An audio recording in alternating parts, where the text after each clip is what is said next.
Welcome to another edition of WineGuideTV. My name is Ben Edwards and Dan Sims is standing next to me. Today it is about the Germans, yeah? German Riesling in particular, because again, we said earlier, it's coming into the summer months. These styles of wine are super for sitting outside and enjoying, and the quality levels across the board and also a range of different price points. There's a lot to be enjoyed about all these German wines. Now, just a bit of background first on Riesling. Riesling as a grape variety is just delicious.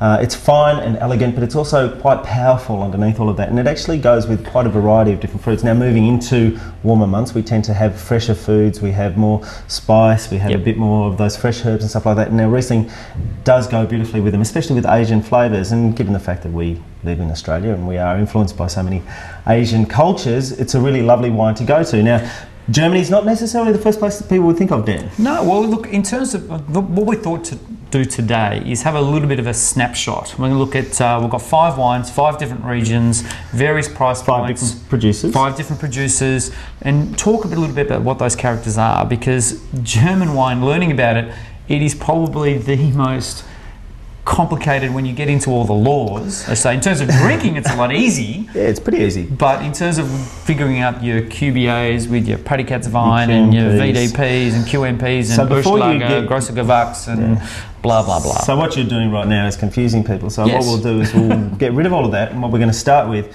is just say Riesling from Germany is good. And the current theme in German Riesling is to go dry. What people think of when they think of German Riesling is sweet wines. Forget about it. Most of the stuff that's out there these days is more akin and attuned to the Australian palate. So we'll start with a wine that comes from the Pfalz. Now the Pfalz, Von Bull is a producer, beautiful label by the way, we love it. It's a go-to wine. It's pretty inexpensive, I think around the $25 mark. It's about exotic fruit characteristics, and I suppose the closest comparison you would draw to Australian styles might be Tassie, because you get all these lovely candied orange, zesty kind of characters, and it's just really fresh and vibrant and but also the Pfalz, always find in the, especially from Germany, they tend to have that little bit more richness, don't they? But this particular one's still got that really racy backbone of acid, freshens it up, nice and approachable.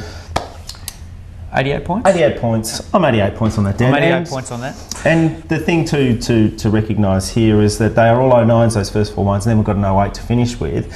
09 in Europe generally, and this is one for you to take home to think about, is considered to be one of those all-time great vintages, well, since the last one. So what we'll do now is we'll move along, and we're going to visit the Rheinhessen. The Rheinhessen, Gunderloch, great producer, always been a big fan of the wines from Gunderloch. They're Jean-Baptiste.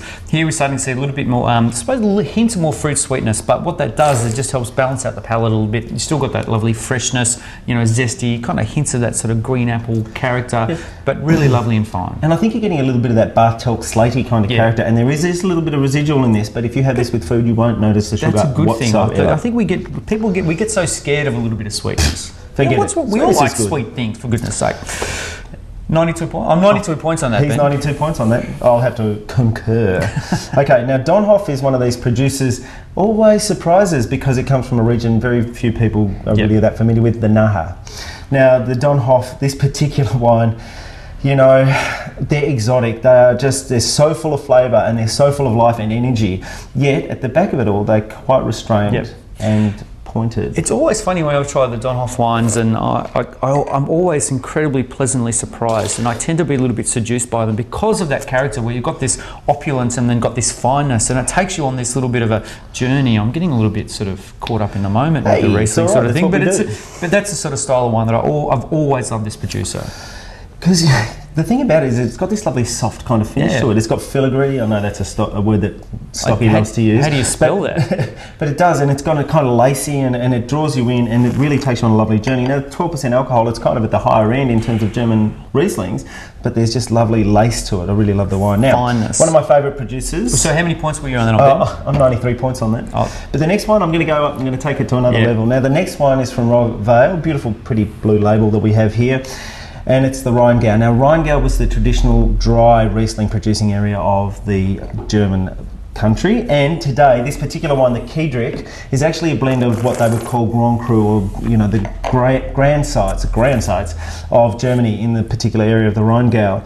This is not really that expensive, but hey, how about the flavour? I mean, this persistence, keeps on going, and this producer, Roberval, I mean, they are amazing wines, incredibly layered, complex, and again seductive. I mean, really, in terms of price point, you know what you're talking about, the $65 mark, and that's a heck of a lot of wine for $65. It's a heck of a lot of wine, and also they're going to age incredibly gracefully. Because they've got this inherent acidity to them, this beautiful structure and tightly wound fruit, they do actually go on a beautiful journey. Most of them under screw cap too. Still long, still going on. I'm 95 points on that, Dan.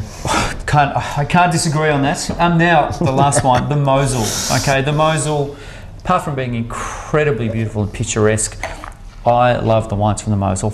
And this is what we talk about a lot about wines. We talk about intensity in wine. These wines I always find from the Mosel have this lovely purity to them. It's all about purity. All about purity. 7.5% alcohol, incredible, lovely fresh green apple, a little bit of residual sugar. In fact, if you imagine crunching into a green apple, that is Mosel like Riesling. Yeah. And Luzin is a fantastic producer. Ernie, he's crazy, Ernie Luzin. He's fantastic, a great character, done a lot to promote the wines in the region. Super little drink. I mean, it's just, it's seductive. And because it's hot, I mean, that little bit of sweetness on a stinking hot day. 7.5% alcohol too, so you can drink lots of it. Quite cool. Super. Yeah, drink it nice and cold too. You don't have to be shy about hiding the characteristics in these wines when you drink them quite cold. 92 points on that. A lovely wine. Plenty of flavour, plenty of precision, and a textbook example of the Mosel. So there you go, we have 5 different regions. There's plenty of great wines out there. We have to say a special thank you to people like Rob Walters from Babinham, and also to Patrick Walsh at Salahan for getting wines like this to us, so that's great. Get to know them, have a great relationship with your retailers, have a chat, get into them, check them out, and enjoy. And of course, listen to every word we say and hang on it like it's gospel. And on that note, cheers. Cheers.